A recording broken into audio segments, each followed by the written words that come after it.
waan ajaa'ibaati miidhaggeeffadhaa viidiyoo kana. Galtani na jalaa isin haa baasu. Oromooti yamana kana galtani akka inni bareedu. Madamiin kiyya mi'aati biyya Arabaa keessa waggaa hedduu teesse. Na jalaa isin haa baasu. Oromooti yamana kana galtani akka inni bareedu. Madamiin kiyya mi'aati biyya Arabaa keessa waggaa hedduu teesse. Maal godhattee qabdaa na jettee na gaafatte. Anis maal abbaa isheetiin of xiqqeessa of guddisuun qabacee feesbuuk irra galee mana kana seerchii godhadheen argadhee daawulood godhadhee gadi buufadhee eelakinoo mana kanaan ijjeerrachaa jira. Amma hin xumuramne ganaa xumuradha jedhee waggaa lama duranitti agarsiise jechuudha. Isa kaleessaa kana anoo harmeetiyya yaadamee ka'ee biyya galee dubbisuun barbaadaan jedhe. Achi utaaltii kaati wajjin gallana jetti. Ani Itoophiyaa daawwatuun qaba. Beekaa wajjin galla manni kee baay'ee bareedaadha. Safarri isaa hunduu bajjiinsaa margisaa baay'ee das nama ja'a. Wajjin gallaana jetti. Oromootii mannoo mana feesbuukaati mana tiyya miti. Eshiin jedhe maaliin godhaa miti. Amma waaqxii nan fudhatu laftii nan fudhatu. Galuu nan dhiisan jedhamu. Baay'een mana isheetii badamu. Akkamiin ta'a Oromooti mannoo mana tiyya miti mana hin qabu ani. Shalbadde wal. Kiu jechuun amma ka waanuma fakkeettini fakkeessuun amma ka waan ofii kan hin taane itti galanii rakkachuun amma ka. Innaa ashamaa akkam jirtu hordoftoota kabajamtoota chaanaala kootii kan biyya keessaa kan biyya alaa bakka jirtu itti nageenyi waaqayyoo isin haa baay'atu akkam jirtu obboleettiin keessan nagaa guutuun qabaa galata waaqayyoo isin jedha. Isinillee baga nagaa taatan baga naa jiraatta isin jecha egaa hordoftoota koo warroon chaanaala kee afaaraa taatan immoo subscribe gochuun maamila keenya taa'e isin jedha.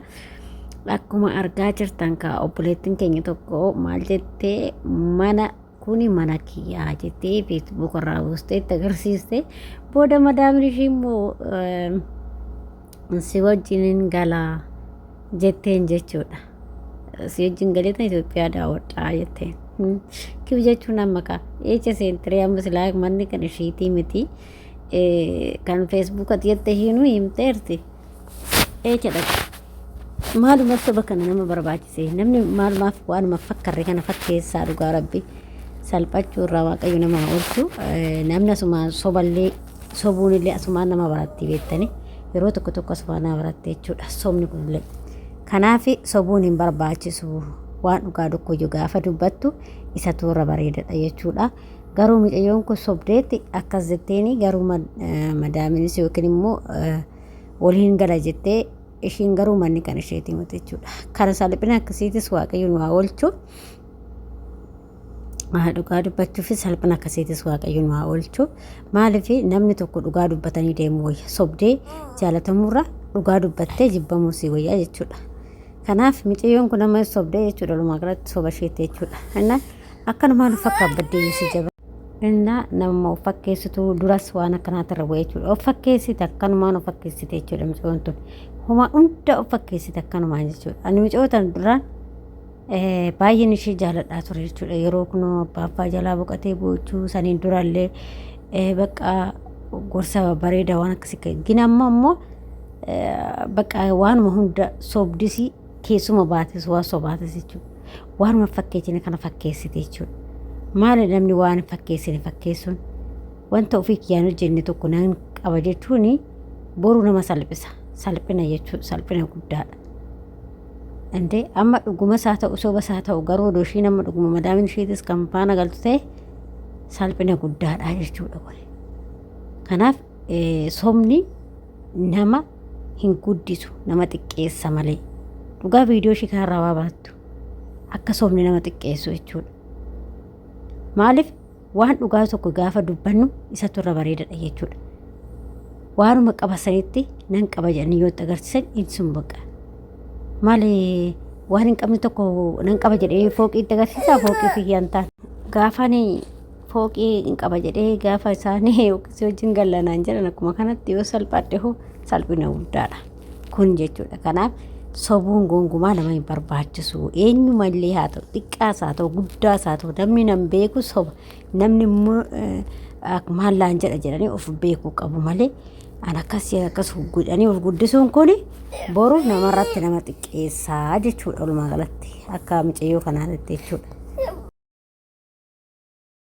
sobuun hin barbaachisu jechuudha. Walumaa galatti maaliif waan qaban tokko hin qabnaadha malee waan hin qabne tokko fakkeessanii nan qaba jechuun boru namarrattis nama qallalcha ofii keetiifis sobni asumaas si barataa jechuudha.